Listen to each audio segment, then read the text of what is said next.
Hey everybody, it's your boy Frank Martin here, and it's time for What Winds My Crank with Mr. Frank. So what's winding my crank today is the Egypt protesters step up pressure on Mubarak. Now what's going on over in Egypt, they're doing a lot of rioting because they really don't want Mubarak in power anymore. They've rioted in the streets. They issued a curfew, which the people ignored, and they continued to show their disdain for Mubarak.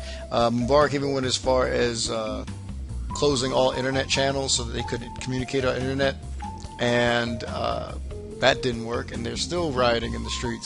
I think that last one actually seemed kind of stupid because, I mean, there were riots in the street before the internet even came out. So the idea that, you know, turning off the internet, people just go, oh, I guess I'm just going to go home now. The internet doesn't work. That just gives you even more reason to step outside the house. There's nothing to do inside. Everybody's rioting. Go, yeah, I can't watch Hulu. Might as well just go out there and start rioting in the streets. Anyway, all that aside, a lot of problems been going on over in Egypt. You have famine going on throughout the land because a lot of the farmers are afraid to actually come into the city. And when they do, the food is just at an inflated price.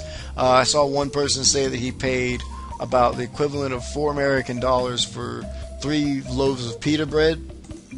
If you ever see pita bread, it's a very small circle, probably about less than the size of a small pizza here in America. And it's probably about the size of a personal pan pizza if you got a good idea of what that size is. And that's a loaf of pita bread.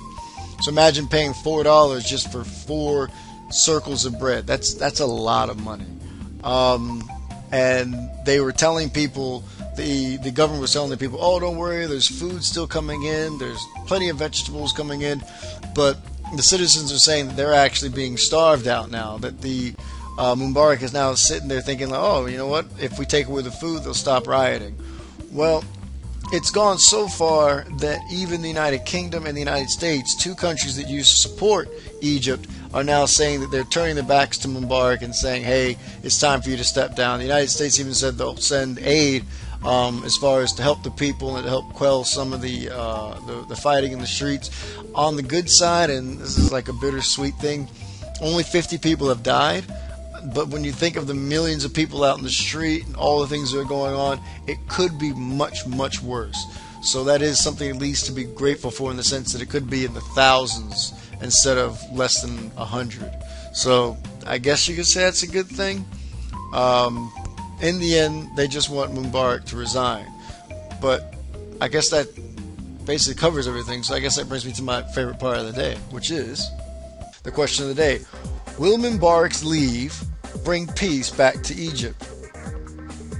Well, if he does, will they actually stop rioting? If he says, hey, I'm done, I'm stepping down, and he leaves, will they just go, oh, Mubarak's gone, we're fine? Or will Mubarak's leave, make them want to continue to riot until they bring somebody new? Will they even try to assassinate him because of the fact that they don't want him around anymore?